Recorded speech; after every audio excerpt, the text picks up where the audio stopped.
it up for Tim, everyone. All right. Thanks, you guys. So, how many of y'all were in the last class? I think almost every. Okay, let me do the other way. How many people were not in the last class? We missed you. That's all right. This is going to be good. This is going to be good. This is intro to macro. So,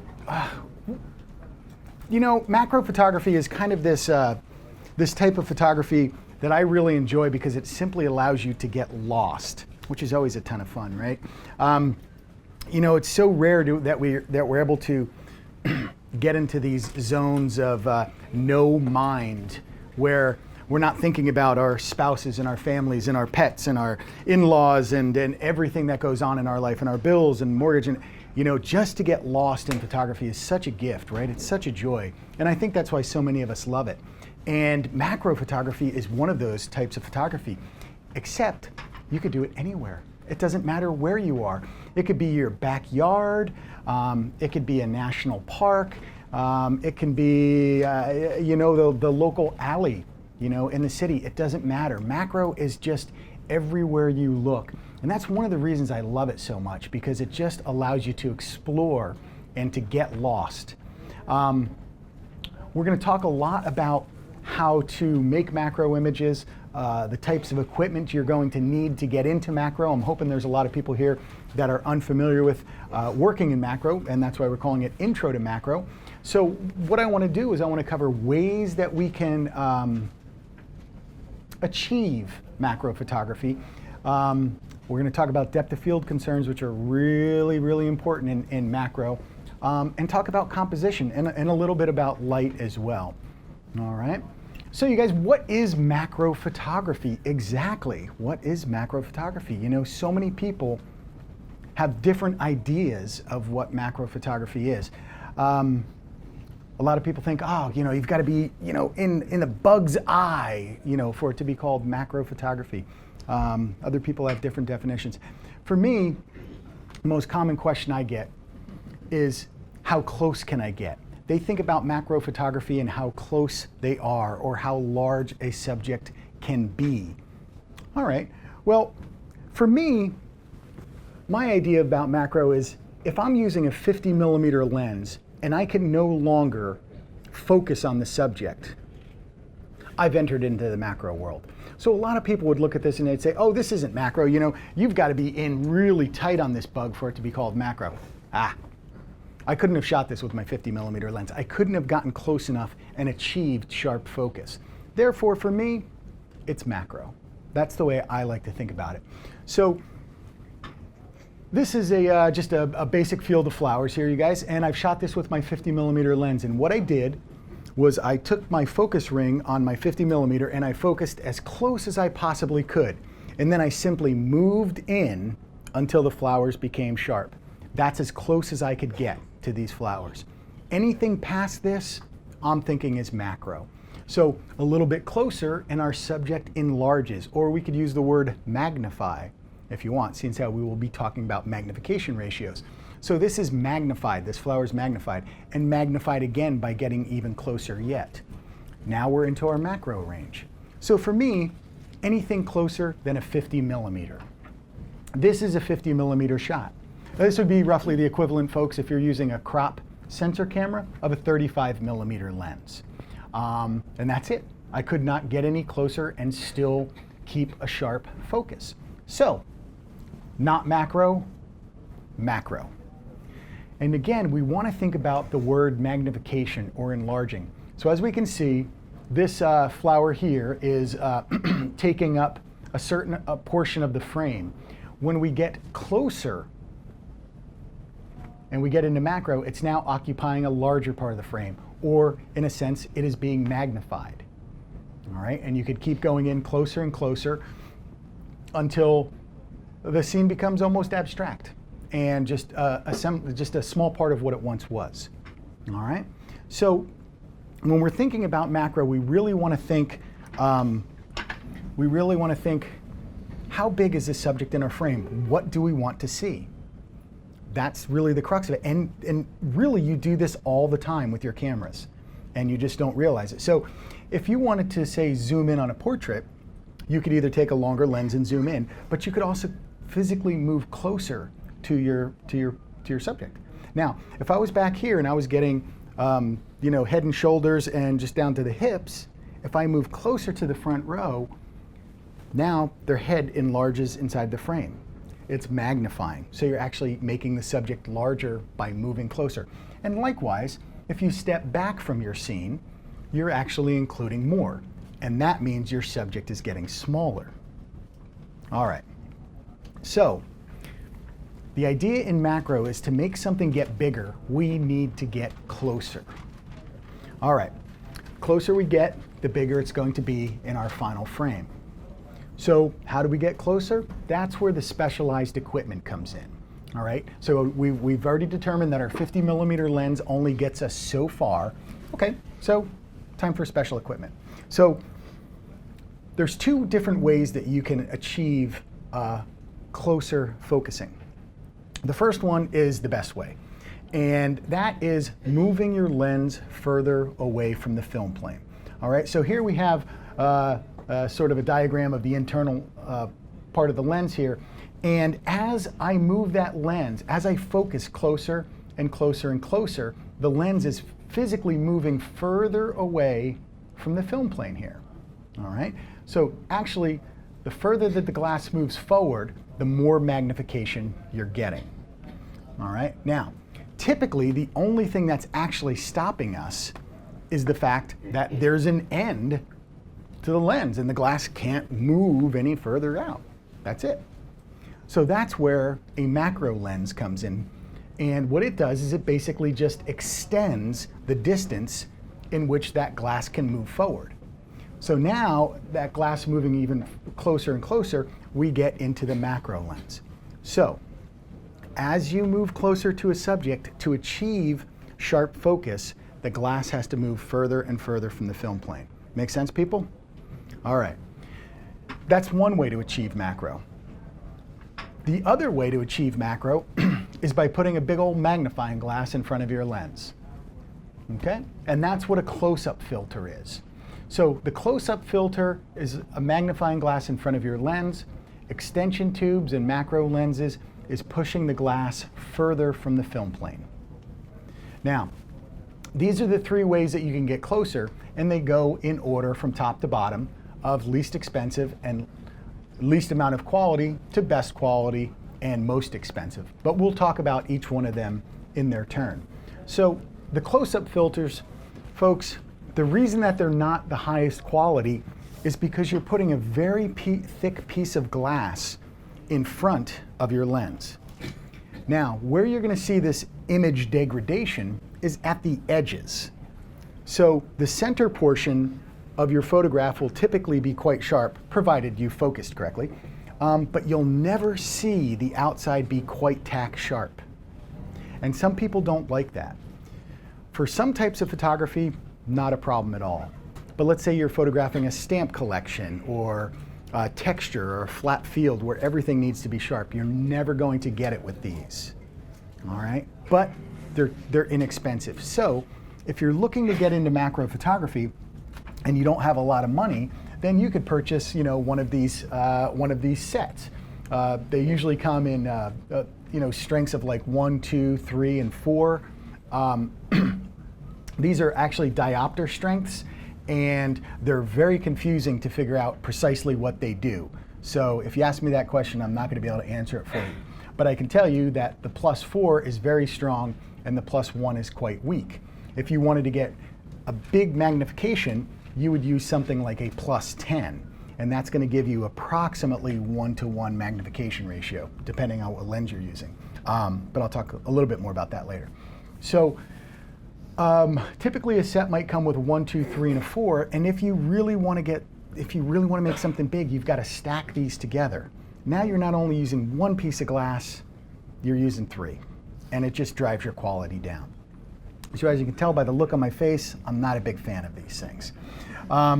The upside, you guys, is they're light. You can carry them with you. If you're on a backpacking trip or you're hiking all day long, they're pretty cool for that. They're inexpensive, but the downside is they're just not sharp all the way through. So as you guys can see here, the kits are relatively cheap, $40. So you can get away with these, and like I said, it's an intro way to get into it. You step up to something a little higher quality, B plus W, now the price is going up a little bit more. Another segment of the close-up filters is something that's called a multi-element filter. And that is, right now they're only produced by Canon. I don't think Nikon is still manufacturing them to the best of my knowledge, but you can still find older ones. And what these are higher quality. Because they're made from a couple of pieces of glass, each piece of glass can correct the other. So they're going to be sharper than the just regular close-up filters. The 500D is made for longer lenses like 70 to 200 range. The 250D is made for, you know, the more normal range, 24 to 70. But you can see these are quite a bit more expensive than any of the previous filters. The upside, you guys, they're higher quality. I recommend getting 500D simply because it's always nicer to be able to control your background in macro with a longer lens, and we're going to talk about that in a little bit as well. So, but they still fit into the qualification of you're magnifying something with extra glass. Extension tubes, on the other hand, do not degrade the quality of the image through glass in front of the lens, because these tubes are hollow and they mount to your camera, and your lens mounts on the front of these. So basically it's a barrel. And you can see they come in several different sizes. We have 36, 20, and 12, and they're hollow in here, but they do come with the little contacts that allow it to speak with your camera. Therefore, when you attach it to your camera and then attach the lens to the front of the tube, you can get auto exposure readings right through your camera. Now this is very nice. You just screw it on and suddenly you're able to read and take exposures just like you normally would. All right. A little bit more pricey than the filters, but I believe they're much more versatile. So here, this is the set that I use, Kenko. These are the B&H prices right here. Canon is 175, Nikon's 175. It's pretty much the same across all of the brands. And there's the three that you will get. Sometimes you'll want to use one, sometimes you'll want to use all three together, or a combination of one or the other. So the pros to the extension tubes, folks, is that number one, they're not as expensive as a macro lens. Number two, you can use them with a wide variety of lenses. I'll often use my extension tube on my 70 to 200, not even to get macro, but just to focus a little bit closer.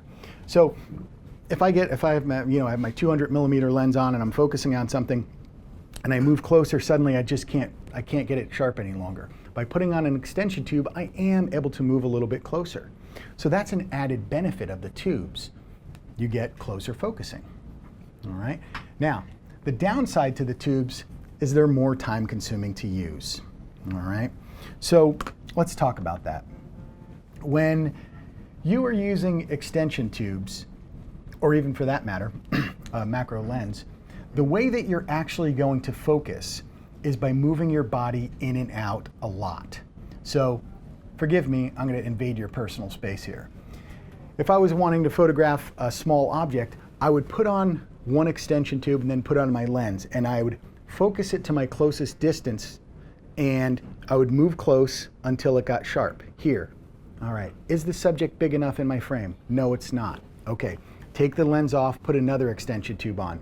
Now I can focus even closer. Still not big enough. All right. Take it off, put on the third one. Now when I move in, I've got it. But now it's too big. So now I have to take the first one off and just put the last two on, and oh, now it's perfect.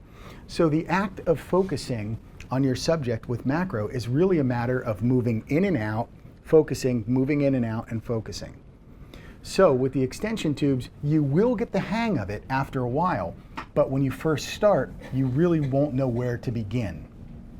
All right? So that is the time-consuming part of it. The other downside to it is you will use it with a normal lens. Or, I mean, you could put it on, say, a 24 to 70 as well. So there's not a problem with that.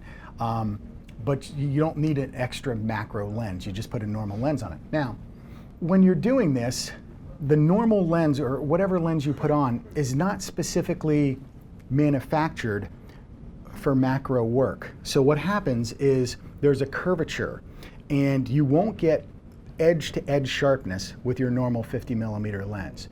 So you could take a 50 millimeter lens, and again, when I say 50, you guys, that means a fixed 50. That may mean your 24 to 70 millimeter set somewhere around 50. You know, I'm just talking about that range, that normal range. So it will be nice and flat across at normal distances, but the moment you get in very close, like at 1:1, you're never going to get that edge sharpness again, because the lens was not designed for that purpose. Okay, that's where a macro lens starts to shine. So the downside to the extension tube is that they're more time consuming. You've got to take them on and off, and you won't have perfect sharpness on the edges. Pretty good, but not perfect. All right. The upside, less expensive, and you can use them for several different purposes. All right. When I'm talking about focusing these lenses, what I'm talking about is looking at your scale, because in macro, we don't really depend on autofocus, because autofocus does not perform well when we're in so close to subjects. So we're basically back to looking at, manually focusing our lenses. So when I say close focus, what I mean is the closest focus we can get here. This is the infinity mark on a lens, which means at this point you are focused completely out into the distance. Your close focus would be manually taking your camera off of autofocus, putting it in manual focus, and spinning your element on your lens until you reach the end. That's your close focus distance. So if I wanted to make something as big as I possibly could with my extension tubes, what I would do is I'd put all 3 extension tubes on, put my lens on, put it into manual focus, and then rotate that until I'm at my near focus limit. And then I'm simply just going to move in until that subject becomes sharp. At that point, you just get your exposure and click. So we've got our extension tubes, we've got near focus. Obviously, the creme de la creme, folks, is the macro lens. This is the way to go if you are, pretty determined to take a lot of macro shots. You're going to be better off with a macro lens than anything else. It's the most convenient method. The lens itself is manufactured to give you that flat field, so you will have edge-to-edge sharpness. And the way you're going to work with the macro lens is simply this. Well, first of all, your macro lens, let's say this looks like a 60 here, and this is a 105. This 60 lens is going to operate just like any other 60 millimeter lens when you're standing back and focusing at infinity. It's the same quality, no difference whatsoever. But as you begin to get closer, you can still focus. Closer, you can still focus. Closer, you can still focus. And you can keep moving in and sneaking in. And that's precisely how you're going to do it. So it's just a matter of getting closer, refocusing, getting closer, refocusing. Now, that's all there is to focusing in macro. A lot of people want to believe that it's somehow much more difficult than regular photography, and it's not. If you just remember, you've got to move your body. You've got to move your camera back and forth. And once you get a hang of that, it's easy. All right. So macro lenses are going to be the highest quality, edge-to-edge sharpness. You don't have to change your tubes or filters. Very, very convenient, and super high quality. The only downside is that they're more expensive. So when we're talking about a higher expense, we have to say, well, there's a range of macro lenses. You can get a 50 millimeter macro lens, a 100 millimeter macro lens, or even a 200 millimeter macro lens. So how do you choose which one? All right, that's going to come down to how much money you got in your piggy bank, and something called working distance and angle of view. All right, so let's explore these. I think you guys know what a piggy bank is, so we're going to skip that one. All right, working distance. For those of you in the last class, you saw this example, but now we're in macro, and we're very, very close now, and we want to fill the frame with the red ball. And by doing so, we're going to have a 50 millimeter lens. So a 50 millimeter macro lens, I'm going to be very close to the red ball to fill the frame. But that 50 millimeter macro lens has a wider angle of view.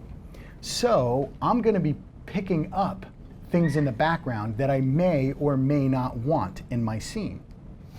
Whereas if I went to a 200 millimeter macro, I'd have to move the lens back, and now that same red ball filling the frame, I'm using a much narrower field of view, so I'm including less background. The background is everything in macro photography. The background is everything. If I handed every one of you all a macro lens, I guarantee you, you could move closer and focus, move closer and focus, until you got the subject sharp. We could all do it. There's nothing to it. The trick to macro is, what does the background look like? How does the background play with the foreground? That's everything. That's everything. And this lens, a longer lens, includes less background, so therefore it's easier to control it. So if I have a 50, I've got a wider field of view. I'm going to have to move a lot more to change what's in my background. But with a 200, a subtle little change drastically changes what my camera sees in the background. And I cannot impress upon you enough how important that is. All right? So the working distance is the distance from the lens to the subject. So for the most part with macro, whether you have a 50 millimeter or 200 doesn't much matter. But let's say you're photographing, like snakes or, biting things. Well, then maybe you might want to be further away. In that case, the 200 is better. But aside from that, there's no quality difference between the two. All right? So this isn't a macro shot per se, but I want to demonstrate to you guys the importance of the background. Here, you can see that we have a blue building, we have a green bush, a white building, and a red fence while I'm photographing this dead flower. All right, now, this is with a 50 millimeter lens. Let's watch what happens to the background when I put on a 200 millimeter lens. This is now that bush. That blue building is nowhere to be seen. The red fence is nowhere to be seen. And let's look again at the size of this bush right here with the 50, right there. Enormous difference in your background. And I've tried to keep, as best as I could, I've tried to keep the vase and the flower roughly the same size. That, folks, is a huge difference in your macro photography. All right? So, in a shot like this, we can see, this white, I'm not even sure what it is. I think it's a white piece of grass reflecting a lot of light or something. And it's very distracting to the image. You just don't want that in your background. Here I'm using a slightly longer lens, and all I had to do was move just a little bit to remove that white from the background. And now the image is much easier to read. Can you see which way I moved? Just a little bit to the right. So you're looking straight on at this leaf, and then in the next one, it's off just a little bit. But my point here is that I have not had to move so much that I've completely altered my view of the flower. Does that make sense to y'all? You see what I'm saying? It was a very subtle change, but a huge change in the background. All right? Here's a little bit more of a dramatic change. A begonia hanging in some garden, and this was, I think, the corrugated roof, if I recall correctly. Moving just a little bit completely changes the background to something different. And yet, once again, I didn't alter the look of the front subject, of the primary subject. So here you can see I'm looking into the front of the flower, and in this case, once again, I moved a little bit to the right, but it's still, I got you, but it's still pretty much the same shot. You could not do that with a much wider angle lens because you'd have to move too much. All right? Here again, I want maybe some color harmony. And so I've taken this and just changed the background a little bit. But the foreground subject stays almost the same, but a small movement changes the background. So you guys, you can see the price difference. Boy, they get you, don't they? When you want that longer range to control that background, look at the price difference. Very, very expensive. So a couple of thoughts on this chart. Number one, if you just want to get into macro photography, you're not sure, how much you're going to love it, get yourself a 50 millimeter lens. It's not too terribly expensive, and you're going to be able to get the job done. You'll be much closer to your subject, but that's okay. That's that. If, however, you're working and you want to upgrade, you're enjoying macro, I would say your 100 millimeter range is going to be, you're going to have more success with it. You'll have more control, all right? If you love macro, you're doing it all the time, and you want to continue to do it, and you want to be great at it, pony up the money, get the 200. It's going to be worth your time, all right? Now, the other thing is that you can see here I've included Sigma. There's lots of third-party manufacturers of lenses that do a very good job. So for years, I used a Sigma 180. A Sigma 180, and it was, at that time I bought it, it was about $800. It worked fabulous for me. I love that lens. Eventually got stolen, and I don't have it any longer, but it was a great lens. The primary difference you're going to find between the off-camera or brand manufacturers is that what I call the fit and finish. So the Sigma, and this is not across the board, you guys, it all really depends on the individual lens and the manufacturer, but little things like maybe where the lens meets the camera body might be plastic on maybe a Sigma or a Tokina or something, whereas on the Canon or Nikon, that'll be metal. So it's going to hold up to more interchanging. Maybe the focusing ring, the knurled, the way it's machined is not quite as nice or grippy as a Canon or a Nikon. Maybe it focuses a little bit slower.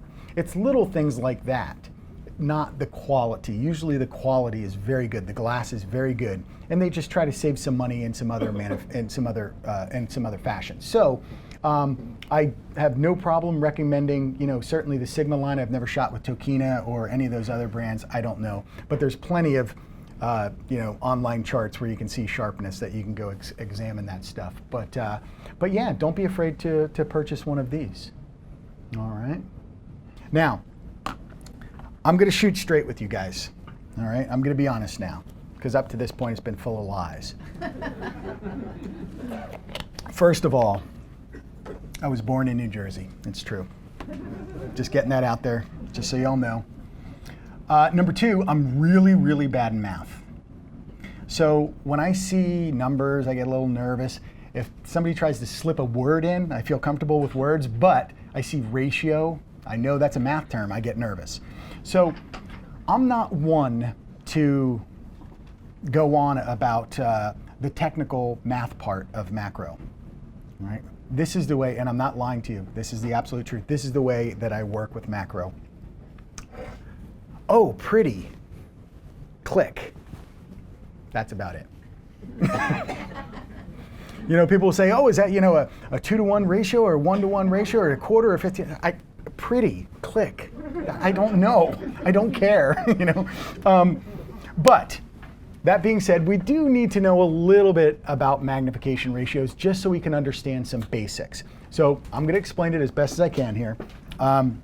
Magnification ratios, that term is talked about a lot, and the magnification ratio is the ratio of the real size on film to the real size in real life. So if I was to photograph a quarter, and the quarter, if I overlaid it on my sensor, was exactly the same size, that would be 1-to-1. It's the same size in real life as it is on my sensor or my film. If the quarter is half as big on the film as it is in real life, that's a 1-to-2 ratio. All right, so here's the way it works. The real life size is always the 1, and that's the first one. And then if this is half as big as it is here, the clever mathematicians in all their wisdom take this diagonal line and turn it into 2 dots, and then they call it a ratio. 1-to-2, they say. All right, I say it's half as big. I prefer the line, but All right, now, If it's a 1-to-1 magnification ratio, that means it's really the same exact size. You could overlay that piece of film onto the subject and it would be the same size. So that's a 1-to-1 magnification ratio. That's important for several reasons. One, because a true macro lens will go to a 1-to-1 magnification. A lot of folks, let me phrase that differently. Camera manufacturers will try to fool us, if you can believe that, in advertising. I know. But they'll have a 70 to 300 millimeter lens and it'll say it has a macro function on it. And you think, oh, cool, I'm gonna do macro. You know, what that means is that 70 to 300 millimeter lens will focus a little bit closer than another one, and that's it. Nowhere close to macro. All right, so don't be fooled by that. A true macro lens is not going to be a zoom of any kind. A true macro lens will be a 50 or a 60 or an 80 or a 100 or a 180 or a 200, all right?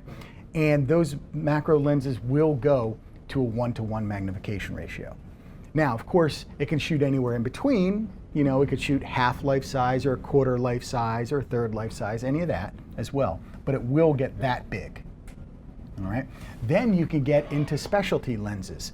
One that comes to mind is the Canon, I think it's a 60, I'm not really sure, but it goes to 4-to-1, meaning it's going to be enormous. That's where you're going to get that bug's eye and have it fill the frame. That's really super tight macro. For most of us, 1-to-1 is usually pretty darn big, all right? So, why else do we need to know macro or magnification ratios? Well, if you're working with extension tubes or to a certain degree to macro lenses, having an idea of what the magnification ratio does helps us. So, for example, if you have a 50 millimeter lens on your camera, and again, that could be a zoom lens that's set to 50, and you're just doing normal photography, we're working at a magnification ratio of about 1-to-10. Do you have to remember this? No. Pretty, click, good enough. All right, however, if you take that 50 millimeter lens and put 50 millimeters of extension, you now have 1-to-1 magnification ratio.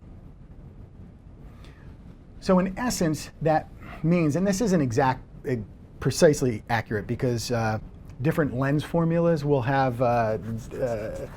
different solutions, but in your macro lens, just imagine when you are focused at infinity, let's say we've got a 50 millimeter macro lens, and you focus at infinity, that glass is 50 millimeters away from your film plane. Remember we kind of started off with that? Remember moving the glass further away, magnified our image bigger and bigger? Well, when you're focused at infinity, the glass is as far back as it can be, and that's usually the focal length of your lens. So if you have a 100 millimeter lens on, you focus at infinity, your glass is approximately 100 millimeters away from the film plane, and that's where a focal length gets its focal length from, okay? So if you have a 50 millimeter lens, macro lens now, and you focus at infinity, you're at 50, when you get out to 1-to-1, it's going to be almost twice as far from the film plane. So literally it'll be 100 millimeters from here to here. Does that make sense to you guys? So when we start talking about extension tubes and we start talking about what lenses you can use them with, we've got to know a little bit about this. So if, and I do this quite often, I have a set of extension tubes from Kenko, and when all three of them are stacked together, they equal 68 millimeters. That's 36 and 20 and 12 or whatever that was. It comes up to 68. All right, now, if I take that 68 millimeters of my extension and put on my 50 millimeter normal lens, am I getting 1-to-1? No, you're getting closer. More, I'm getting more. So even better. Awesome, okay. Now I take that same stack of 68 millimeters and put it on my 70 to 200. And I'm at 70 millimeters. Am I getting 1-to-1? Close enough. 2 millimeters off, we're good. We'll say 1-to-1. But if I zoom out to 200 now, am I getting 1-to-1? No. So your magnification will change as you zoom out. All right, so that's why you might want to know a little bit about it. So if I'm using my 70 to 200 and I want as much magnification as I can get, I will manually zoom it to 70, put on my extension tubes, and then start working, knowing that's as close as I can possibly get, rather than going in the other direction. So if I truly wanted 1-to-1 with my 200, how much extension would I need? 200. Yeah, that becomes a bit unwieldy. It's not recommended, because those tubes would just start to bend in the middle, your camera and your lens bending it. So you don't really want to stack many more than 3 or 4 extension tubes together. All right, now let's take it from a wide angle thought. Gentleman in the back was asking what lenses can be used, or what extension tubes with what lenses. Well, if I put on a 24 millimeter lens and I put on my 20 millimeter extension tube, and that one only, that's actually 1-to-1, right? Okay, but we do start running into some problems. The longer the focal length, the more working distance you get. Do you remember that? So if I'm at a 200, I'm back. Good for snakes. All right. If I'm at a 50, I'm closer. If I put on a 24 and tried to turn that into a macro lens, you'd actually have to be touching it. And at some point, you can't focus it any longer because the focus point is actually inside of the lens and you can't get the subject inside of the glass. So typically, you don't use wider angle lenses, 24s, 28s, 35s and stuff for macro photography for that reason. Okay, so 50 millimeters is kind of like the near limit as far as wide angle goes. All right, but however, if you now take that 24 millimeter lens and you put, say, 12 millimeters of extension tubes on it, remember that real thin one, that's 12 millimeters, well now suddenly I can focus a lot closer to a subject. It might not be technically macro photography, but it's going to be almost half-life size. That's kind of cool. It's a very different way to look at the world, getting very close with a wide-angle lens. So that, can add a level of interest to your scene. So that's why I really like using extension tubes. Eventually I got to get my macro lens back, but for now I love my extension tubes because I can use them for really tight in macro, or I can just use them as close focusing apparatus on any lens that just about on any lens that I own.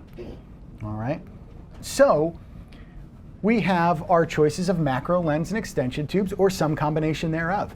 So if you have a 100 millimeter macro lens, you could easily put on, heck, another 12 or 20 millimeters of extension and get even closer than you would normally. So you can combine the two, which can be very interesting to make a subject quite large. Now,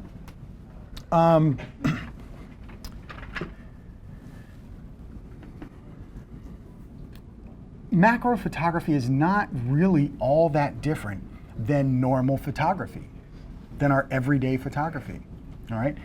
Especially when it comes to our shutter speeds and our apertures. Depth of field's a little bit differently, but we control our shutter speed, or we control our motion with the shutter speed. This is the same whether you're shooting up close or far away at a distance. Depth of field, same way. Smaller apertures, 22, lots of depth of field. Wide apertures, f2, very little depth of field. And then of course the final brightness of your frame is going to depend on the combination of the two of them.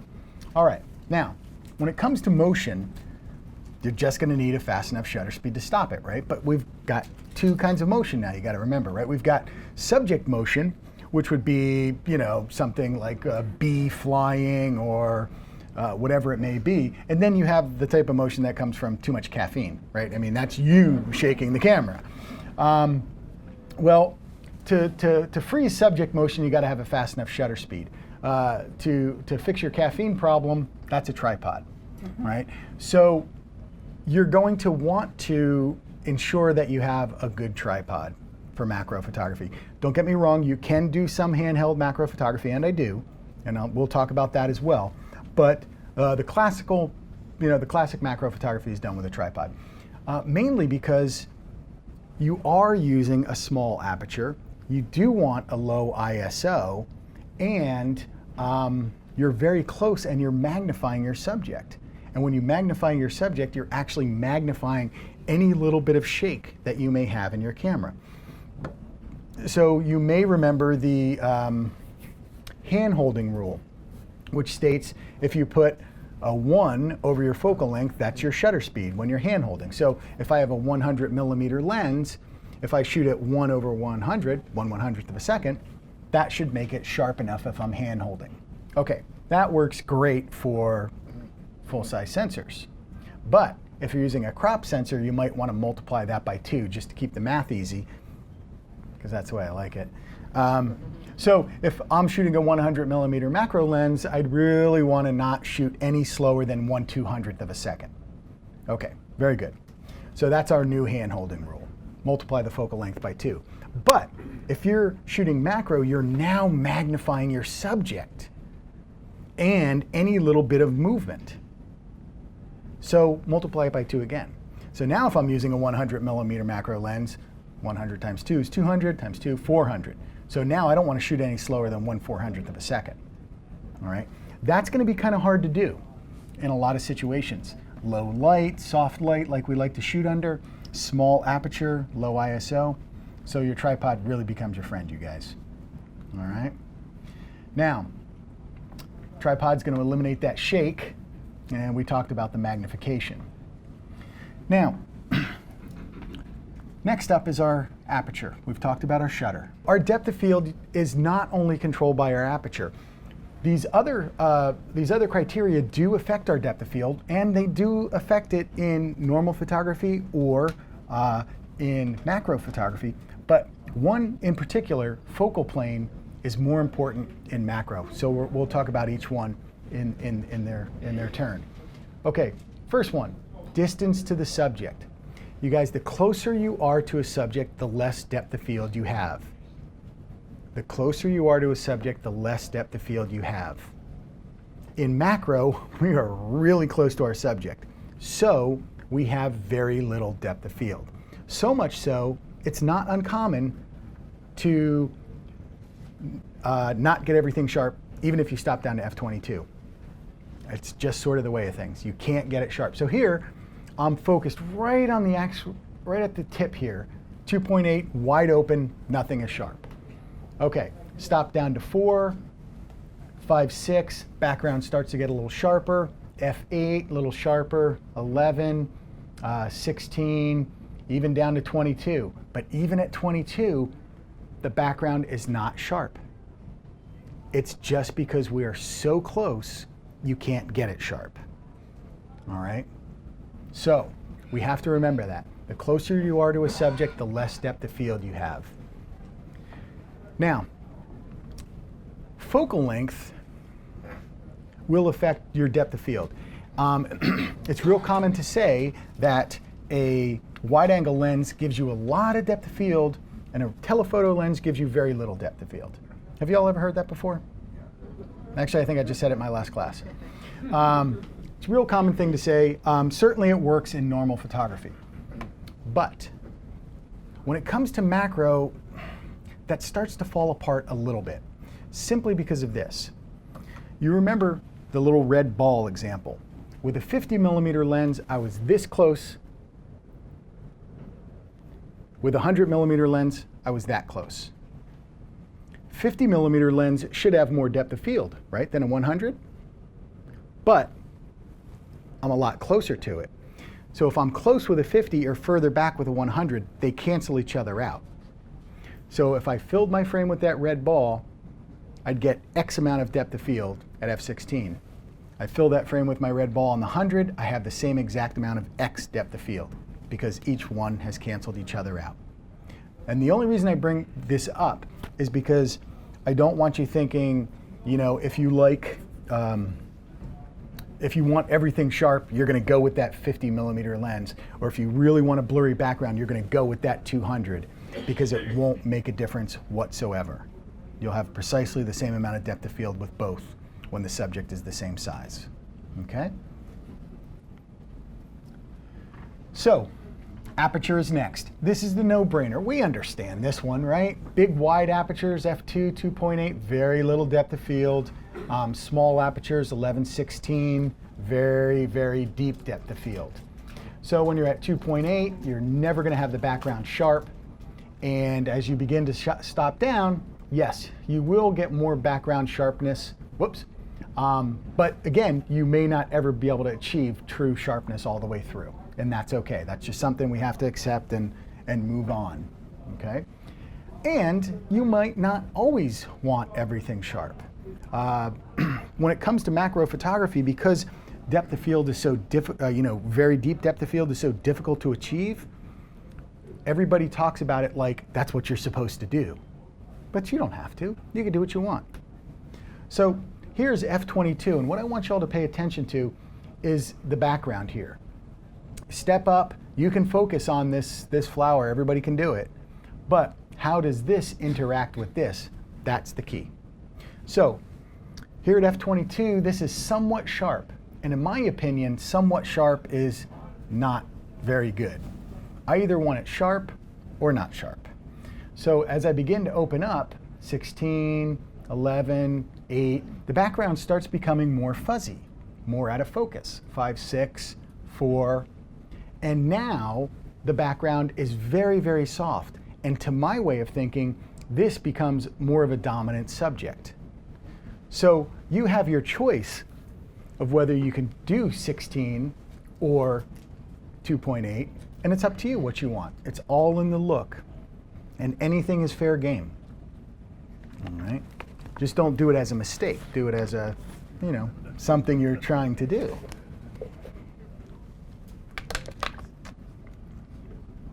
All right, next thing is focal plane. And focal plane, as I said, doesn't really come into play so much in when you're photographing at a distance, but it does in macro photography. Because our depth of field is so narrow to begin with, any small change in the focal plane will really make a difference. So what we're saying here is that when your camera back is at an angle and you focus at a certain point, the plane of focus will be at that same parallel angle as the rear of your camera. So that means if you're parallel this way, but your subject is off that way, you're not going to achieve good depth of field. All right, so here I've focused on the center of the flower and stopped down to, I think this was f8. This is out of focus and that is out of focus because my camera is like this and the flower is not parallel. But in this shot, I made them both very parallel. And now when I focus right on the center, you can see that the sides are actually fairly sharp. I could have stopped down even more, but it's much sharper just because I've spent the time and made them parallel. Okay? That doesn't make as much of a difference when you're photographing things at a distance, but it does when you're up close. All right? So same thing here. I am parallel with the keyhole, and in the next shot here, I am not parallel with the keyhole. Of course, you can use that to your advantage. If you really want to throw things out of focus, you can do this purposely. All right? Same thing here. Very close to being parallel with the top, and stopping down will help get that all sharp. Here, I'm very parallel, but this is out of focus. Why? Yes, because it's actually, even though my camera's parallel and the flower's parallel, this part of the flower is coming out towards the camera. So what's the only way I can get that sharp? Depth of field via aperture. Yeah, so I'd have to, but aperture. So I've got to stop down to get that depth that way. All right? So we want to be parallel, but we also have to combine that with aperture to get it all sharp all the way through. All right? What we want to do for maximum depth of field is use your tripod. All right? You've got to have your tripod. Now, when it comes to tripods, you really want to think about how you're going to use it. So, for example, maybe all you do is tabletop macro. Well, in that case, your tripod options, they're going to be limitless because you're always going to be shooting about this height.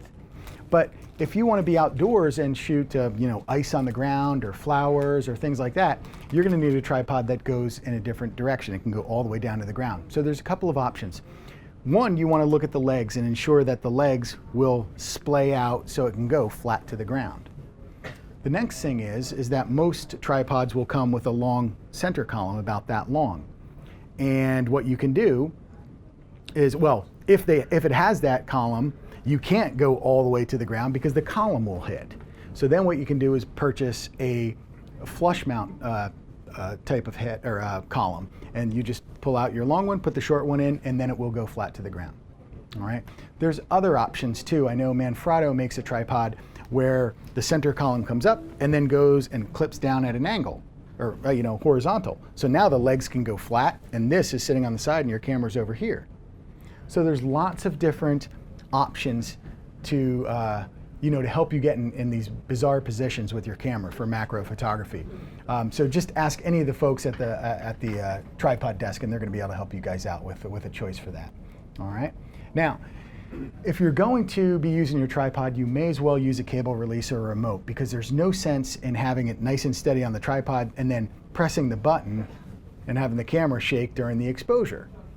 So use your tripod, use a cable release. All right. Just do it.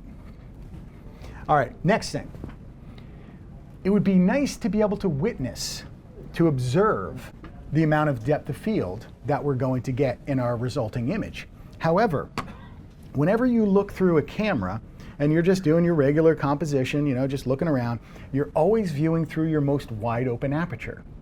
So if your lens is 2.8, you're looking through 2.8, meaning you're always seeing the most minimum amount of depth of field that you can possibly get. I learned this the hard way. I remember when I first started in photography, I had a 50 millimeter lens, and I thought, oh, I'm going to set it at 1.4, and it's going to be way out of focus. And I clicked. I'm like, gosh, it looks just like I saw it in the camera. I wanted it to be really out of focus in the back. You can't get it any more out of focus than what you're seeing, because you're looking through your wide open aperture.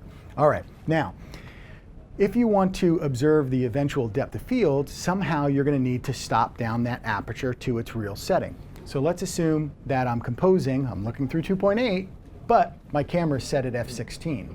When you press in your depth of field preview button, it manually stops down that aperture to f16, and now what you're viewing through your viewfinder is the real deal. What's the problem with that though? It gets really dark and you can't see anything. And it's like, okay, why did I even bother? Well, that's all we had for the longest time, folks. It was really hard, But the live view feature in today's cameras is it's the cat's meow. It's the bee's knees. It's the best thing since tequila, sliced bread, right?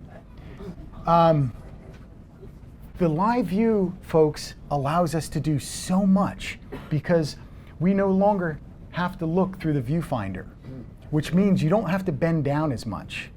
Number one, that's cool.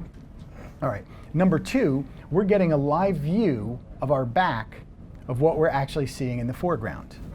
However, what we can do is we can press the plus or magnify button, and it magnifies the view for us.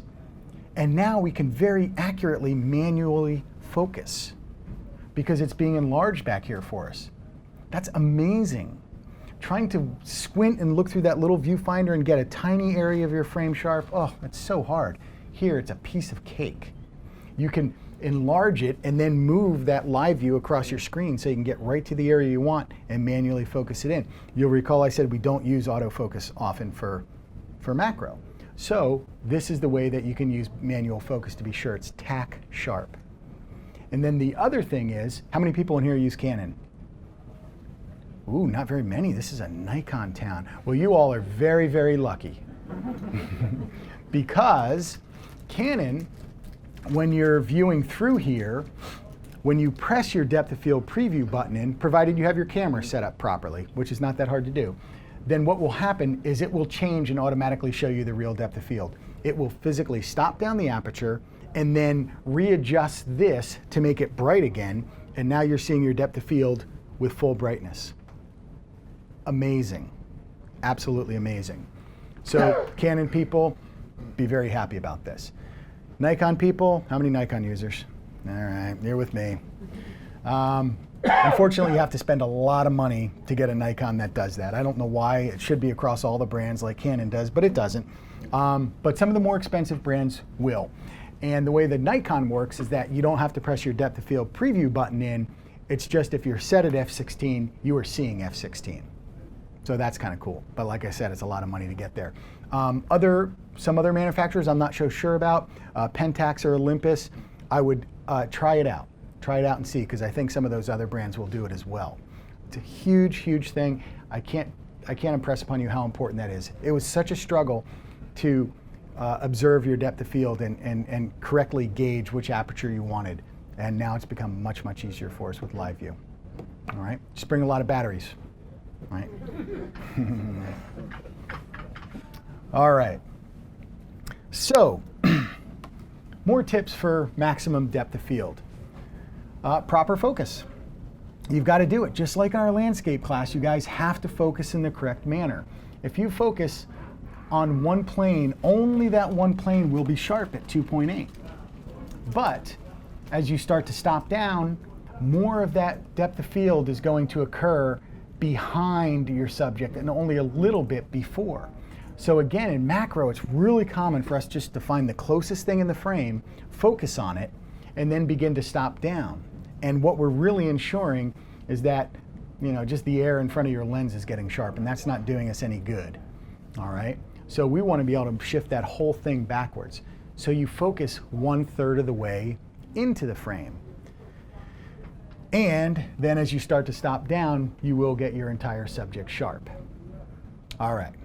Well, 1/3 of the way between 1 inch and 2 feet, I don't know. That's pretty hard to guess. So the easiest thing I found, and I promise you this works, is to focus on the closest thing that you want sharp in your frame. Then basically just touch your lens a little tiny bit, as little as you can possibly rotate it towards the back, and you will be 1/3 of the way in, because that's all it is in macro. 1/3 of the way in is just a touch of the lens.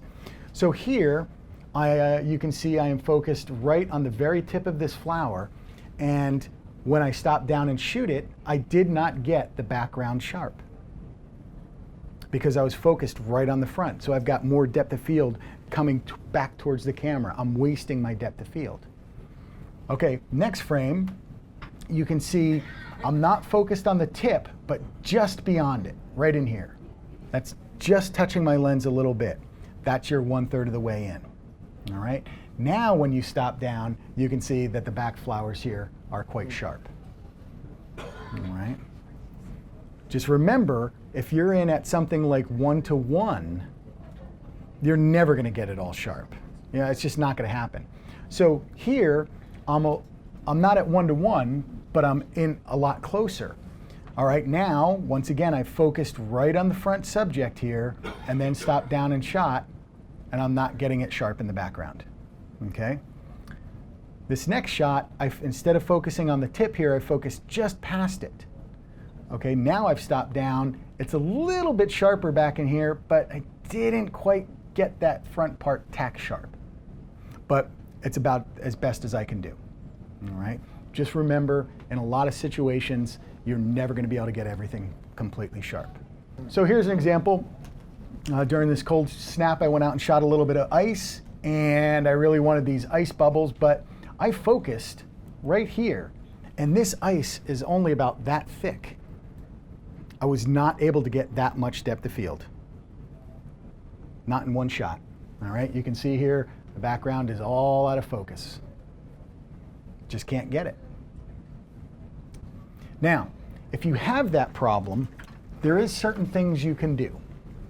One of them is called focus stacking.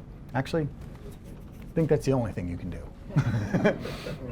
Try focus stacking. Focus stacking is taking several shots, with each shot focusing at a different distance. then taking all of those shots and merging them together in a piece of software. All right, so let's see what happens here. For this series, I began and focused right on the closest thing that I could find. Then I took that shot, then focused again, just by touching my lens a little bit. Focused in a little further, and then a little further, and then a little further. Now you can start to see this is out of focus, and I'm starting to pick up other areas. Okay, a little further yet, little further yet. Now I'm focused all the way to the back here, but this is really out of focus. All right, now I've taken those, whatever, 6 or 7 shots, I load them onto my computer, and there's a couple of programs that you can use for focus stacking. One of them is Photoshop, the full version. I'm unsure if you can do this in Elements or not, but the full version of Photoshop will do it. Or there's another brand called Helicon Focus, Helicon, Helicon Focus, and that program will do it.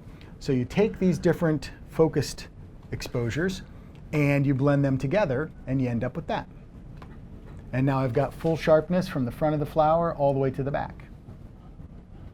Just couldn't do that with one exposure. And here's the proof. Here's that same shot at f/22. All right. Now, somewhere in the beginning of this, I was talking about how important that background is. And for me, I really like super soft backgrounds to my macro shots. Well, which has the softer background? The blended one does. And the reason is, here at f/22, it's giving enough depth of field. Let's say this is the flower. It's giving enough depth of field that reaches back here. The background isn't tack sharp, but the depth of field is reaching back to give it some shape. But here on the blended one, let's say my flower is this deep. I've shot this one instead of at f/22 at f/8. So if this is my flower this deep, I've shot the first shot at f/8, then at f/8, then at f/8, then at f/8, then at f/8. Now I'm really only getting that much overall depth of field. But with 22, I was getting a moderate amount, but it was reaching back here to somewhat focus the background. So this blending is not only good for getting everything sharp, but it's also good for controlling your background, getting everything sharp in the foreground and keeping a soft background as well. So like for that first shot, this one back here, I could have probably taken maybe 2 shots at f/22 and got the whole thing sharp. But I chose to use a wider aperture. All right, now look at the difference here, you guys. This is a really soft background. This is blended. This is kind of sharp, but this one, I don't even reach back to the stalk to get that sharp, where here I do. It is a killer technique, you guys. That's stacking. This is the stacked one. This is the shot at f/22. All right, now, I think we've beat that sharpness and depth of field horse to death. Let's talk about what I like. I like minimum depth of field. The reason I like minimum depth of field is because my whole working life is about absolute, attention to detail and sharpness, and that's exhausting. If you're not worried about the depth of field, you're in a whole other realm. All right, you can shoot wide open. You can handhold. Whoo, that's kind of fun. All right, you don't have to worry about being parallel. It's great. So the types of things that I like to photograph typically have one small little area sharp, and the rest just becomes maybe a wash of color. Right? I just don't feel that you always need to have everything tack sharp to really explain or to give somebody the feeling of what you were experiencing while you were photographing. All right. Now, shooting with a very, very minimum depth of field does come with its own problems, though. Like in this shot, for example, the depth of field is so minimum that to make sure that that is absolutely tack sharp can be a bit of an effort. So this is, most of these are achieved by using full extension tubes, so 68 millimeters, with a fixed 50 millimeter lens. Now, a fixed 50 millimeter lens can be pretty inexpensive, right, you guys? I mean, $79, $150. I mean, compared to everything else, they're pretty cheap. They're also tack sharp. They're also very wide, 1.4, 1.8. So you're getting a lot of light through the lens. And if you're using a wide aperture like I'm using here, the depth of field is really narrow, razor thin. So much so that it can actually be difficult to get something sharp. So what I've done is when I'm doing this, I'm often hand holding. So now imagine this. Instead of, this is shot in the broad daylight. I'm hand holding my camera, I'm laying on my stomach, and I'm down into this. Breathing is going to change the focus like crazy, you know? So, but because I'm shooting in the sunlight and I'm wide open, I'm now getting exposures like, you know, 1/1000th at 2.8 or 1.8. So very fast shutter speeds. That's not the issue. The issue is you're moving back and forth. So what I've done is I take my camera and we'll put it to the high-speed drive, and instead of clicking one shot, it'll, you know, click 5 or 6 within a second. And that way, once I get it right where I think it's sharp, I just burst. And that way, the subtle movement back and forth, hopefully one of those will be sharp. So that's kind of a trick to this real narrow focus thing. Of course, if you're working on a tripod, then you don't have to worry about that. All right, but I like the narrow depth of field, you guys. To me, it's just something a little bit different than what I normally do. So I really enjoy the narrow depth of field. All right, but when we're talking about narrow depth of field, we have to ask ourselves what is truly out of focus and what truly is sharp, and what is important in the frame. So I think we could all argue that having, you know, the front of this flower sharp is pretty important. But if I asked you guys if that background was sharp, you'd obviously say no. But look at the difference between shooting this at, I think this was at 16, and this next shot was at f8. That background is really soft. So a lot of times you can get what you need sharp, not necessarily at this smallest aperture. This was enough. f8 was enough to get this sharp. That's all I really care about. And I find this background far more distracting than that. All right, so don't always feel like you need to get everything tack sharp. This is a real early shot of mine. I thought, oh, I've got to get it all sharp. This has got to be sharp, this has got to be sharp, everything in it's got to be sharp. Well, in order to get that, I probably shot this at f22. But really, the fact of the matter is that it doesn't matter that this is sharp. I'm getting a repeat of it right here. I know what it is. I'm telling the story. I don't need to see this all the way sharp. So what I want you guys to do is watch how, when a background gets out of focus, watch what is actually happening. These areas in here, this dark against the light, this dark against this light here, when they get out of focus, they merge on top of each other. When they merge on top of each other, they lower the contrast. And really the line is, I mean, you only have a line when you have contrast. So watch what happens when that smooths out. Those lines blur together and suddenly the contrast disappears.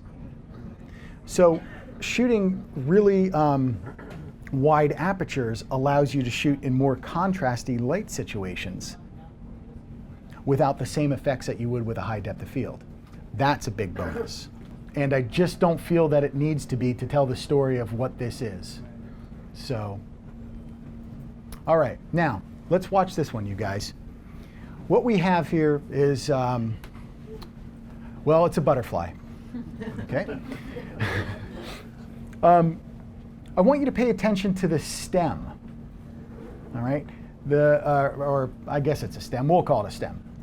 This is f16, and I wanted it to, you know, I wanted the whole butterfly sharp, so I shot it at f16. As I open up f11, watch how the stem starts to spread out. f8,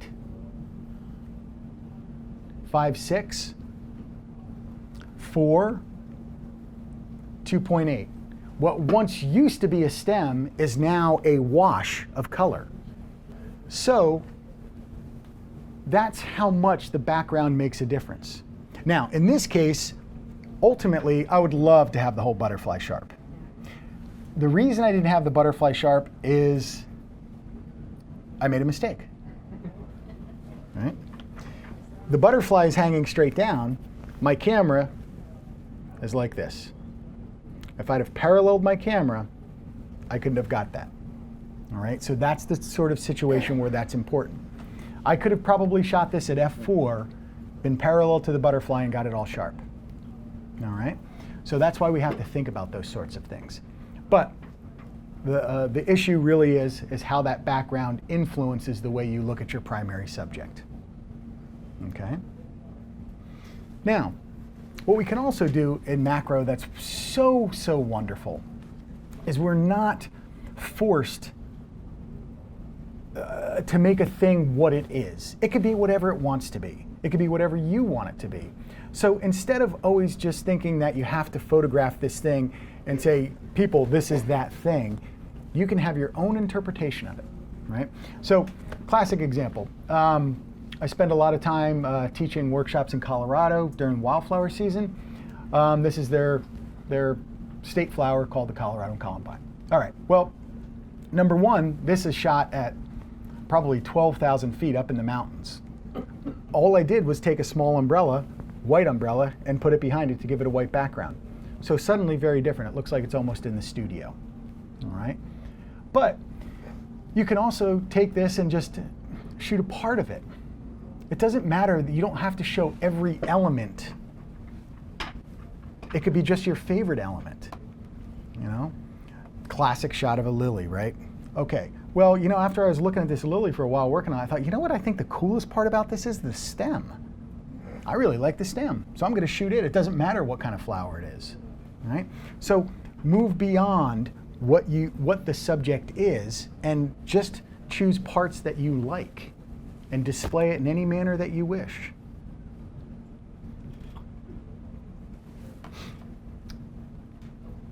This is just grasses, you know? Now, another thing you can do to kind of change the sort of the look of a thing is Nikon people, now you can celebrate. Canon people, you can weep. That's not true. Some Canons will do this, but this is simple multi-exposure. So lots of cameras will allow you to do multiple exposures, and this is one where I have focused on the, what the hell is that? Poinsettia, and shot it at f16, so it was nice and tack sharp. Then the second exposure, I set it at, I think, f4, and defocused the lens a little bit. And when you shoot and they combine in camera, you get sort of a half sharp, half fuzzy look. That could be fun. Or this one where I set my multi-exposure on 10. And I took the camera and just click, click, click, click, click, click as I was rotating the camera. And I put my one autofocus point right here and rotated the camera this way rather than right in the center, so I wouldn't have to have that center area right in the dead center of the frame. This was handheld, yep. Just clicking like that around in a circle. So there's lots of things you can do to change the look of a thing in keeping with that, that freedom. Now, we've talked about focus, the 1/3, 2/3 rule. We've talked about the depth of field and stuff. But where you focus can really determine how you're perceiving an image, right? Even though it's the same shot. So in this one, you can see that I focused right here. And in the next shot, I focused a little further back. And then in the next shot, I focused even a little further back. And each one of those has a very different feel to it, even though they're all acceptable. All right. Now, the gentleman's question just a minute ago was, do I follow the rule of not having the out of focus part in front? And I kind of do. Notice that here we've got the sharp part not obscured by the out of focus part. And I think that's important. All right, I think that's important. So here in this scene, you can see the out of focus part is kind of obscuring the sharp part behind it. Now, I wouldn't say that that's a rule that you should follow 100% of the time, because a lot of times what I'll do is I'll focus on something off in the distance and have everything in front be out of focus. That's a different deal, because then it's kind of a wash of color and you're almost like painting the background with the color of the foreground as it touches your lens. But in general, for shots like this, a little obscuring is just not, it's not very pleasing. All right, so keep your sharp parts separate from your out of focus parts. In this particular example, I shot, I don't know, maybe a dozen, 15 different shots, and I finally winnowed it down to these two. And I like that, whoa, there we go. And I like them both, but I don't know which one I like better. But just simply changing the focus really changes the look and feel of the image. So don't be afraid to experiment with different focusing points. You know, it's just a couple extra images on your computer. You may end up with something you never even expected. All right, especially when you're in really tight, folks. You know, when you're in that 1-to-1 or like half-life size here. It's going to be real important. All right, now, light. So important. Like landscape photography, we want to shoot our subjects with the light that we're given. But the cool thing about macro is that because we're working with such small little subjects, it's really easy to manipulate the light. I don't know if you all have ever seen like a Hollywood set or something where they're shooting outside, or, I mean, they have these huge scrims, and I mean, changing the light's huge. It's a big ordeal. Even in the studio, big banks of lights and softboxes and umbrellas. And with macro, heck, it's only this big. You know, you could change the light around it in any way that you want. So in order to do that, though, let's understand a little bit about light. We've got basically hard light and soft light. And hard light is going to come from a very small light source or one that's very far away. So our sun qualifies because it's very far away. And that source is only going to be able to throw those light beams in just one very singular direction. And it can't come from other directions. So you end up with a very hard, deep black shadow with a very hard edge. All right, now a soft light source is going to be much bigger or very close. Now you can see the light that's traveling at this one angle is filling in the shadow that's being caused by the light coming from a different angle. The result is a much lighter shadow that has a soft edge transition. So that's why we call this soft light and this hard light. We're referring to the shadows that they create. All right. Now, I don't want to say soft light is the way to go for macro because everything is different. It just really depends on your subject matter. But let's look at where soft light can be of benefit. Hard light day here on this Colorado Columbine again. And what's really disturbing about this is, again, not necessarily the deep black in the shadows, but the chaos of the shadows, where they fall. They don't allow us to see the full subject, but in this case, the flower is being, you know, sort of being bitten all over by these areas of dark, and our eye just darts back and forth. And it's a very unpleasing situation. All right, so like I said, macro, easy to control the light, all right? We've got light coming from one angle only, and that's why we have shadows. But there's this little camera store in New York City that sells umbrellas. I think mine, when I got it, was $9.95 or $10.95 or something. Best $10 I have ever spent. If we can make the light source bigger, we will make the light source softer, right? So what's going to happen is I'm going to take this umbrella and just put it in between the sun and the subject, something like that.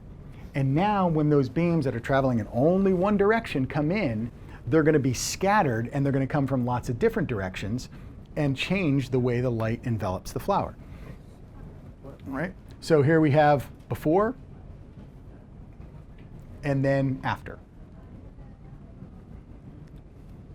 Who's holding the umbrella? Who was holding the umbrella? I was. Yeah, I mean, my camera was on a tripod. and I got my exposure and everything, took a shot under the sunlight, and then literally just held the umbrella there, and readjusted the exposure and then shot again. Yeah. But the neat thing about the umbrella is that it can, if you're shooting things that are low to the ground, it can very easily rest on its own, So these can be anything though. I mean, you've guys seen all sorts of, there's more scrims and light modifiers here than you could shake a stick at, even if it's a small stick. I mean, you can't shake it enough times. There's so many different kinds. What about the round diffusers? That's what yep. So you guys can choose the type you want. They can be really small, they can be really big, they can be small umbrellas, they can be big umbrellas, they can bounce light back in, or they can diffuse light. This is diffusing light, okay? But you can also get ones that throw light back in. So here's a shot with undiffused light, and you can see how hard, you got this real hard white edge here and hard white tip, and then under softer light, it just allows the light to wrap around it. It's just generally a lot more pleasing. All right. So you have diffusers or you have reflectors. A diffuser would be that umbrella. It's going to diffuse the light and it acts as a bigger light source. Now remember, we're working with small little subjects. So this, the umbrella that I showed you is one I actually use in my studio as well. So it's probably about that big, but it doesn't have to be, but even an umbrella that is that big, it's so easy just to put it in your backpack. It's nothing. This is a reflector, all right? And you guys have seen these, I'm sure. You just sort of pull that out and kind of unwrap it like that, and now that reflector is only this big. It's so light to carry with you. And this, you could get this as a diffuser again, and if you were gonna get it as a diffuser, I would get one that's probably about that big, all right? But as a reflector, I'm using this one, it's small, and I'm gonna throw light back in and bounce light back in. So this is a picture of my guitar. No studio special stuff here, you guys. This is literally sitting on my coffee table, and I just have a little overhead, track lighting. That's it.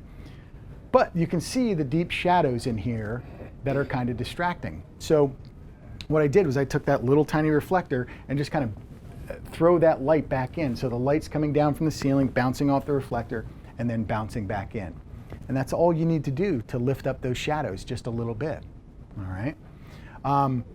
Here on this one, I was out in my backyard looking at this little succulent, and I kept seeing this light sort of, bounce all over. I felt like one of those cats chasing a laser beam, And it was my watch.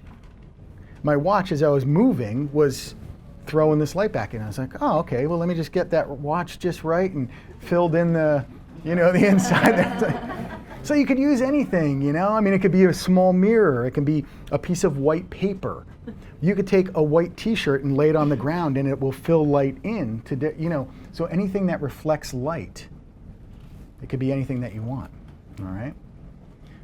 All right, so here is an example of, again, same situation, coffee table, track lighting, nothing special. It's a hard light source. What I want you to pay attention to is George's head, right? He's got a little white spot right on the top of his head. That's coming from one hard light source. Now, I'm gonna take my reflector and I'm gonna bounce some light in. Well, notice I have filled in this light here, but I haven't changed what's called the specular highlight here. So let me go back. Notice George's head stays the same. But now I'm gonna take an umbrella. And again, you guys, pile of change this big, right? Umbrella this big. Well, the umbrella now becomes the light source, and things that reflect light will show the full reflection. So keep an eye on George's head when I wrap this whole scene in an umbrella. So now that tiny little light source, instead of just being on the head, look at how it wraps all the way around and all the way down the back. So that's really enveloping that whole area, right? So now you're changing your specular reflection as well. So, I mean, really huge, huge difference in what you can see with changing the light. So another way you can add in light, folks, is flash. Now, typically your flash is going to be kind of a harder light because the flash is sort of small like the sun, right? But again, you could put the flash through an umbrella or through a diffuser to soften it up, all right? Now, the problem with flash, or the problem with on-camera flash, is that if your subject is here, your lens is often very close to it, and your flash is up here, shooting out this way. So your on-camera flash will often miss your subject. So there's two solutions. One, and this is what I do, is you can simply just buy one of these off-camera cords. You know, $30 or whatever. And now, if your subject is out here, you can take your flash off and hold it out here and shoot it. All right, so I just use the same flash that I use for regular photography for my macro photography. Now, the thing about it is these flashes are designed such that they're very powerful, right? So they'll go a long distance. And a flash well, any flash really, is designed to, in automatic mode, to shut down when your subject receives enough light. Okay, well, if your subject is very close to your flash, the flash can't emit a small enough amount of light to make a good exposure. So powerful flashes like this, by putting them close to your subject, invariably will overexpose your subject. So the cord, though, allows you to pull it back. And now the distance has increased, and now the subject is within the flash's capability to shut down in time. Make sense? So you can use these more powerful flashes with an off-camera cord with good success. All right? And it also allows you, I mean, you could use them as your primary subject, and that would be called full flash. Or you can use it as I do, which is as fill flash. So here's the ambient exposure. Let's just make up a number. It's 1/30th at f8. That was it. All right, with 1/30th at f8, well now I'm gonna take my flash, put my cord on, and I'm still gonna shoot at 1/30th at f8. But now I'm just gonna kiss a little bit of light in from the side. So in order to do that, I'm gonna take my flash and down power it. Remember, the automatic flash is going to, it's going to try to make your shadows as bright as your midtones. That's just like auto exposure does. So typically when you're using this sort of technique, usually down power your flash to like -1 or -2. Again, real simple, you guys, don't get hung up on this, it's easy. You take your flash, put it in automatic TTL, and instead of just shooting, just go to the exposure compensation and go -1 or -2. That's it. All right, and then so now we're just kissing a little bit of light in from the side to add a little glint to the eye, a little light from the left, or a little light from the right here. So before and then after. All right. Same thing here. Ambient light, no flash, and then just kissing a little bit of flash in there. Same thing here. I wanted to throw a little bit of light in from the side. So again, camera on the cord, off a little bit, pulled back, set to -2, and then just kissing that light in. And you could see how it models, you know, how it models the plant. One side is a little brighter, one side's a little darker. That's the kind of depth that we want to come to. Yeah, so using your flash can be very, you know, very, very strong. So here's a much darker scene inside of a, oh, I can't even remember where it was, to be honest with you. I can't recall where it was, but no flash. Now in this one, what I did was I took the flash and put a grid on the front. And that grid kind of focuses the beam. So the flash doesn't go real wide, but focuses in tighter. So I was able to just throw light sort of inside of that little area here. But you'll notice down here it's darker, up here it's darker, because I focused that beam really tightly. All right, and again, it's lighter on one side and darker on the other, and ultimately that's what you want if you're using fill sort of flash. All right, so let's take this over again, and maybe I can eliminate some questions before they come up. I'm getting my ambient exposure first. That might be 60th at f8, it might be a quarter at f16, whatever it is. Now, that's going to be set, that's my exposure. Now I'm using my flash just to kiss some light in. So the flash is on a cord, it's pulled back. The flash is in automatic mode. The camera's in manual. I've manually focused, I've manually set it at, you know, quarter of a second at f16, but the flash is in automatic mode. Well, if I just leave it that way, it's gonna blow the whole thing out. It's gonna be way too bright. So instead of leaving it in full automatic, I just take the exposure compensation that almost every flash has, and just dial it down to -2. All right, that's one technique. The other technique is you can use your flash in manual mode. And almost every flash will have a manual setting where it'll go from full power, which is 1 to 1, to half power, 1 to 2, quarter, eighth, all the way down to like 1/128th power.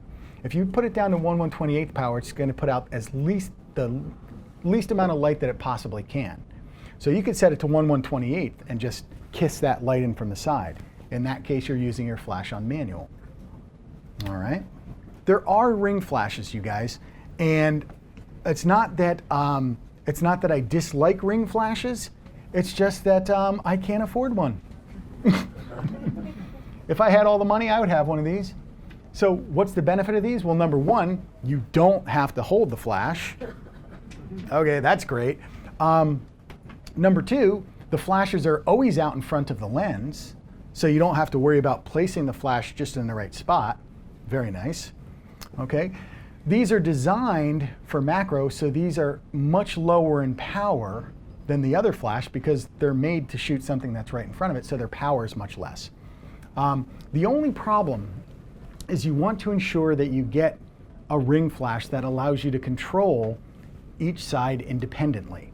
So some ring flashes will be truly what they used to be, which is just a ring of light that would go around the front of your lens. And if you're unable to control the power, then it's just straight flat light, which basically just kind of flattens out your subject and doesn't do a great job. They've done improvements where they'll make half of the ring and half of the ring kind of separate, and you can change the power individually. Or something like this, where you can change, you can see these got different settings, you can change the power individually on those. So that's great. You know, you can set one at -1 and one at 0, and then suddenly you're getting that nice modeling of the light, which is ultimately what you want, you know, to have that depth in your photographs. So these types of lights are awesome, just a lot more expensive, you know, and they're only used for this, where, you know, this is, I think, $6.99 or $7.99 just for the flash unit. You know, you could get those other flash units for $300 and you could use it for macro and other types of photography. This is pretty much just macro. So if you're committed to it though, they're great. You know, they're wonderful. So a couple useful tools, some people have mentioned these. Number one is something called a plamp. And it's a clamp, you know. But this has kind of got a strong jaw here you can attach to a tabletop or a you know, a tripod leg or something like that. And then here you've got sort of a softer jaw. And that softer jaw can hold anything from, you know, a little piece of white paper for a fill card to a mirror to hold a plant steady, you know, kind of anything you want. It's basically like a third hand. And, you know, it's pretty handy to have. So you can check one of those out. Thing I probably couldn't live without is a rail focuser. And a rail focuser allows you to minutely control the distance to your subject. You'll recall from the beginning of the lecture where we said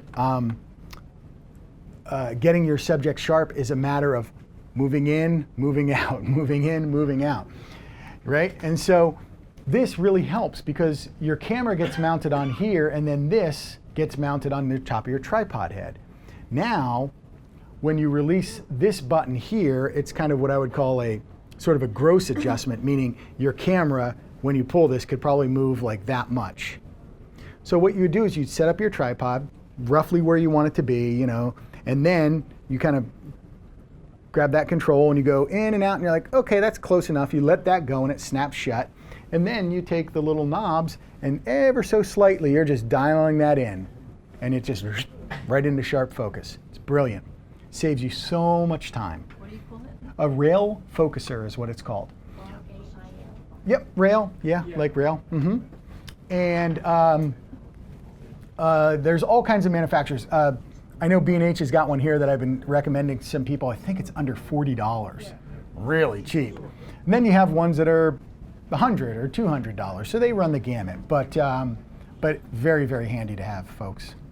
All right. Now, last up, composition. Last but not least, right? But the thing about this is, you guys, is you have to remember composition doesn't really change, you know?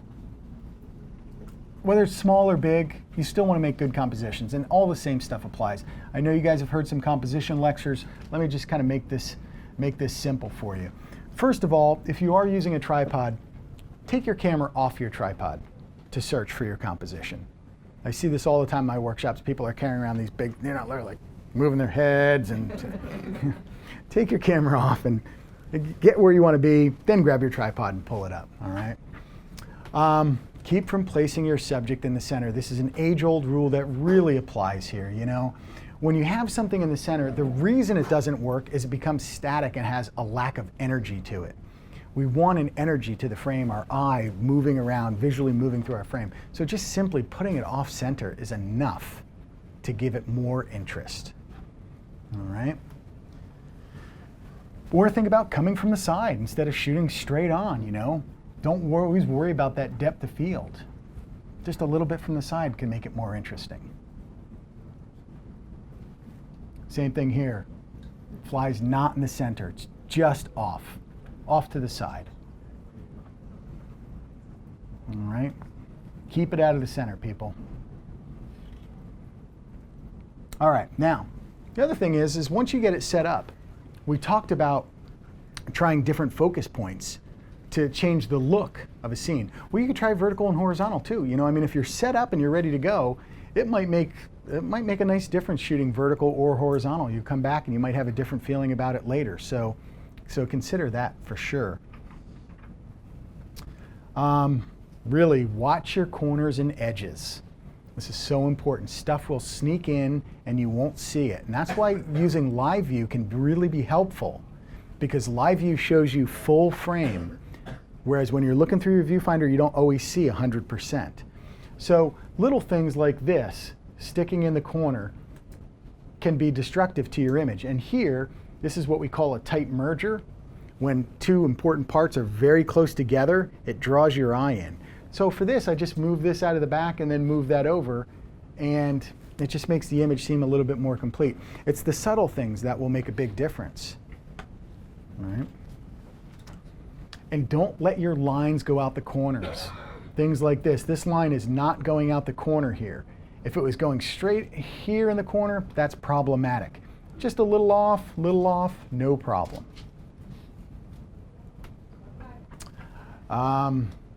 For me, I know that I get really interested in seeing different patterns or textures in rocks or wood or whatever it may be, and I think, oh, I want to photograph that. But I have to be careful because ultimately it could just end up looking like wallpaper, you know? It's true, you know? What happens is, you know, wallpaper works because it's a repeating pattern, but it's subtle enough that you look at it and you think, oh, that's kind of interesting. Okay, oh, nice couch. Oh, is that bearskin? You know, but you don't really dwell on it. Well, if you take a lot of pattern and texture shots and it's all just sort of the same thing, nobody wants to dwell on it. So you want to add a point of interest in, a resting area for the eye to go to, something to break up that pattern so the viewer knows that it's not just about the pattern. So if you look at something like this, you're like, okay, spines on a cactus, got it. Moving on, what else is there to see? So just adding something different to it that breaks up the pattern is enough to add some extra interest into the shot. All right? And I don't know if I mentioned this yet, but backgrounds are really important in macro. Have I said that yet? Okay. No? Okay, backgrounds are real important. So you really have to watch them and how they work, you know? So this was very carefully crafted so that you know, all these lines here and the back lines were just set at the right angles so that it would complement one another, right? I mean, you've got a daisy, we can shoot a daisy, but including a really cool background, that's gonna make the difference, right? Here I was shooting this backlit leaf, and the background here it's okay, it's kind of out of focus, but it's kind of bright, and this is a little bit darker in here. So what I did was I simply shaded the background, but not the light on the leaf. And you can see it makes a whole lot of difference in how you view the image. All right. Here I was doing a shoot for a candy store, and I was shooting away, and I thought, what the heck is this in the back, you know? And I'd realized that there was some white napkins or something back there. So I thought, okay, I got to get rid of that. But then even this part of the background was being pretty bright to my eye. And what had happened was I was using a reflector to fill in light in here. The primary light source was coming from this direction. I was using a reflector to fill in here, but that reflector was spilling onto the scale. So instead of just having the reflector here, I just tilted a little bit. And then that added less light to there and take away that. And now you're coming into your primary subject. Right? So we have to think about those sorts of things. Imagine here the difference between moving a half an inch to your left or right is going to change all that value in here. You know, I spent quite a bit of time getting that just exactly where I wanted to go. And by the way, you guys, some of those rail focusers will not only allow you to go forward, but they also allow you to go this way. Ooh, I gotta get me one of those, right? Yeah, I mean, think about the difference in a half an inch is gonna spread this to this black line out. And think about how important these two lines are to the overall photograph, right? So whether you're spreading it out or making them closer together makes a huge difference. And the last thing I'll leave you with is backgrounds. You can create your own. I mean, you're only working with a little tiny thing. It's nothing to make a background this big. You know, I know my wife, will go looking and they'll find metal and it's like, oh, this will make a great background, or wood or something, you know. For me, in this case, I was shooting around my house and I was always just getting this white background of my, of the house. And so I took a piece of foam core and grabbed spray paint, 3 different colors of green close to grass, and just sprayed it and modeled it. And then, use that as a background to make it look like there was grass behind it. So you could use anything for your backgrounds. If you can think of it, you can use it. All right. So, macro photography, fun. Yeah. Get lost, people. Thank you. Thanks. Thank you so much. Whether you're a hobbyist or a professional, B&H has the answers to your questions. Experience a world of technology at our New York City Superstore. Connect with us online or give us a call. Our staff of experts is happy to help.